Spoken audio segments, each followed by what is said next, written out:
Bonjour, à nouveau très heureuse de vous retrouver sur ce live des essentiels du bijou pour vous parler cette fois-ci d'entrepreneuriat au féminin et pour parler avec mes invités des forces qu'ont les femmes, leurs ressources justement pour développer leur entreprise, leur marque avec succès.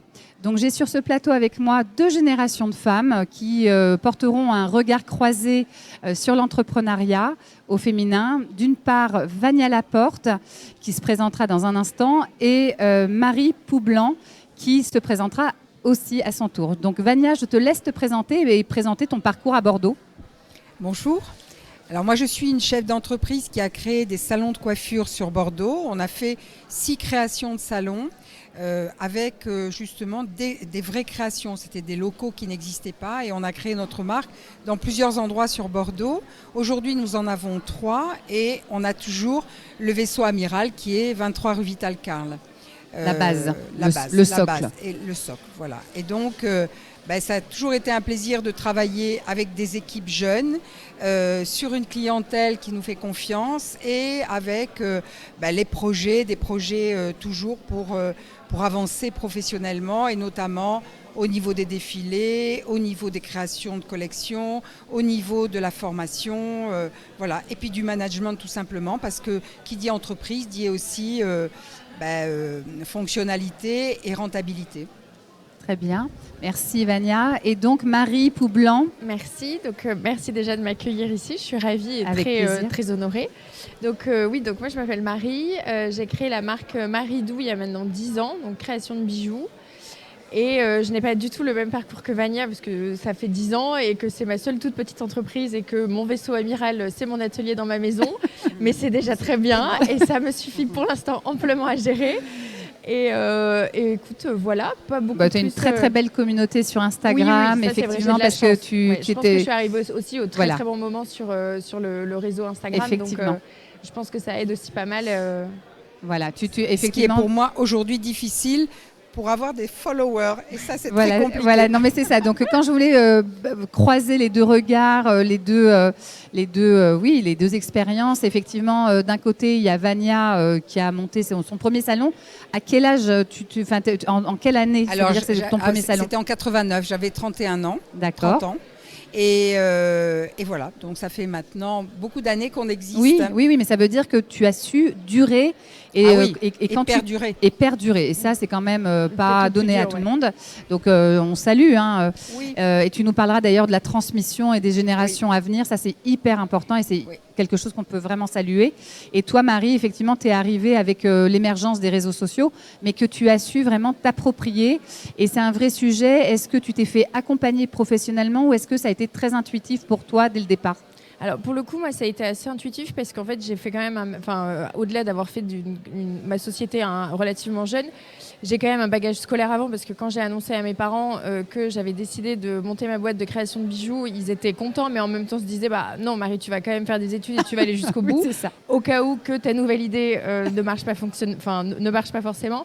Donc j'ai quand même un bac +5 en communication, marketing, etc. Donc, d'accord. Du coup ça aide quand même un peu. Ça, et après j'ai une fibre, je pense, et mes amis sont assez d'accord avec moi, assez artistique. Et personnellement, moi faire Instagram, j'adore ça. Préparer des reels, j'adore ça. Tu as une appétence pour le digital. J'ai de l'appétence pour ça et ça marche bien et ça me plaît aussi beaucoup. Donc c'est pas...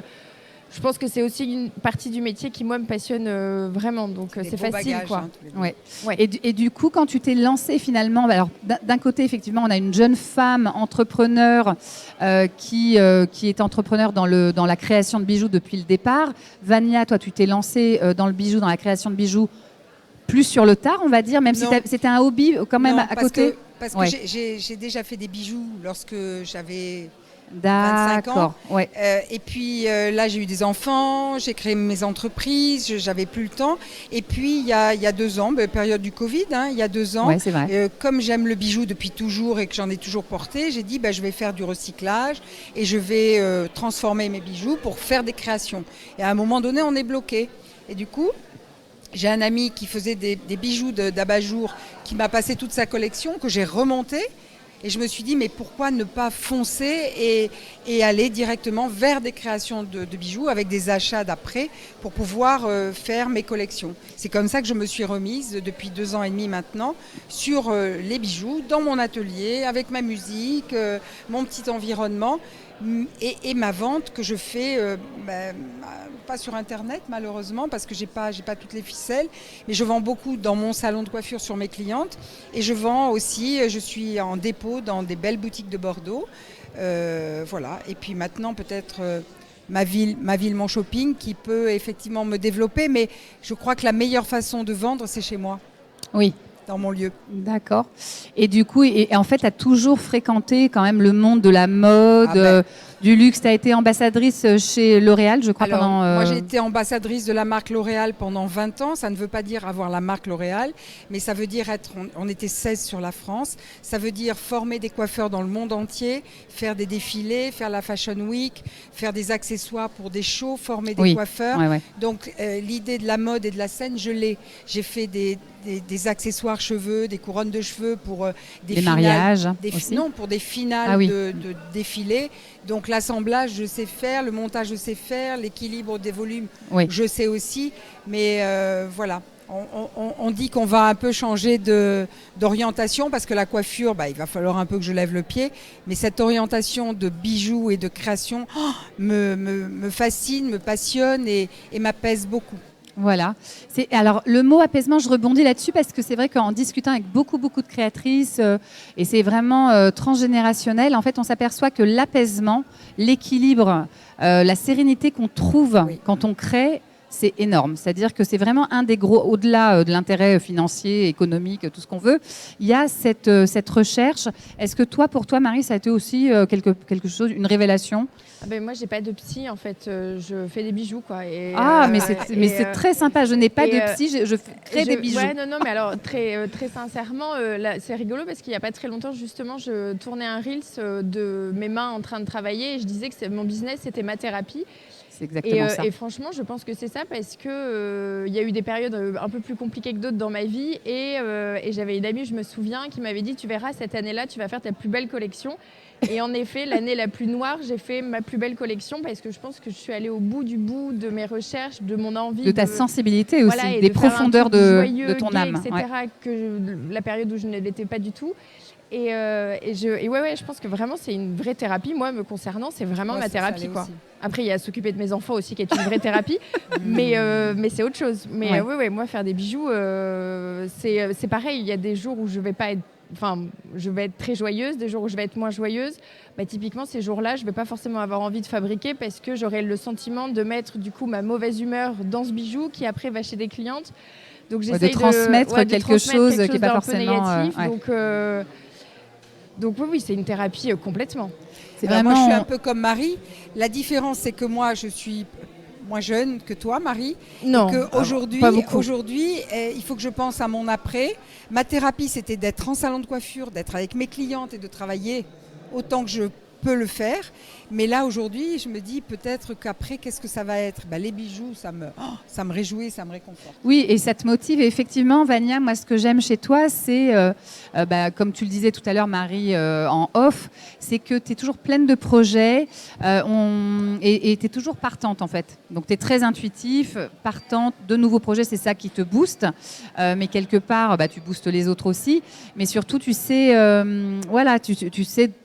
tu sais te réinventer. Et je crois qu'avoir de nouveaux projets, c'est aussi se challenger, se stimuler intellectuellement. On disait ça avec Frédéric Jacques tout à l'heure de la Bossie. Et du coup, moi, j'ai une question. Je voudrais essayer de comprendre si les forces des femmes, si vous avez les mêmes forces, en fait. Quelles ont été tes forces, toi, dans ton succès ? Finalement, dans le dynamisme de ton entreprise. Alors, moi j'ai eu envie de monter mon entreprise, d'être autonome. Je travaillais dans un grand salon où il n'y a pas eu la possibilité d'aller au-delà du management et de la responsabilité d'un salon. Donc, à un moment donné, j'ai voulu le faire pour moi. Et quand j'ai commencé à ouvrir ma première boîte, mais il fallait continuer à transpirer. Il fallait plus revenir en arrière et se dire oh, je regrette. Donc on a transpiré jusqu'au bout. La force, c'est mes enfants, parce que j'ai travaillé aussi pour eux. Mon mari qui m'a beaucoup aidée, parce que sans lui, j'aurais jamais pu faire ça. Et la force, c'est le fait de plaire. Et quand tu fais quelque chose que tu aimes et qui plaît, ça, c'est une vraie dynamique. Ouais, c'est une stimulation. Parce qu'on a envie de continuer, de faire plaisir. Et aussi de faire plaisir, en fait. Là, on parle de bijoux, la thérapie, mais la coiffure, c'est une vraie thérapie aussi pour les clientes. Donc, c'est fantastique. C'est gratifiant, c'est stimulant, c'est c'est stimulant, en fait. Oui. Et toi, Marie, tu te retrouves dans les propos de Vania ou tu as des choses complémentaires ? Alors, moi, je me retrouve complètement dans les propos de Vania. En fait, moi, comme j'ai commencé jeune, c'était l'époque où je finissais mon master. Donc, moi, toutes mes copines partaient travailler, faire des stages à Paris. Moi, j'avais déjà rencontré mon mari puisque j'ai rencontré l'idéal dès le départ, donc j'ai pas beaucoup galéré. Et j'espère qu'il regardera et qu'il notera tout ça. Et en fait, pas envie de partir. J'avais fait un stage, mais je m'étais ennuyée en com et en marketing parce que mes idées à chaque fois, ils étaient un peu bridées. Je me suis pas marrée. Et en fait, moi, j'ai besoin de rigoler et de faire vraiment quelque chose qui me plaît. Et je pense qu'à 22 ans, j'étais un peu utopiste en me disant, je vais lancer mon truc. Et puis au pire, ça marche pas. Enfin, c'est pas grave, en fait, je perds rien parce que je n'étais pas salariée, j'avais pas de salaire, on avait quasiment pas de charge à l'époque. Oui, j'avais déjà les diplômes et puis on était des bébés, donc on n'avait pas nos enfants, on n'avait pas nos crédits, nos machins, nos trucs qui nous bloquent un peu et qui devraient pas d'ailleurs. Et donc je suis partie un peu utopiste et je pense que j'ai toujours fait les choses avec le cœur et avec envie et pas en me disant je vais gagner beaucoup d'argent en faisant ça. Et je pense que c'est ça qui fait que ça fonctionne aussi. C'est ta sincérité qui c'est fait... ça. Ouais, c'est ta sincérité. Je crois que toutes les deux, vous avez ça pour vous connaître un petit peu. Toi, plutôt sur les réseaux en digital, toi, dans la vraie vie, Vania.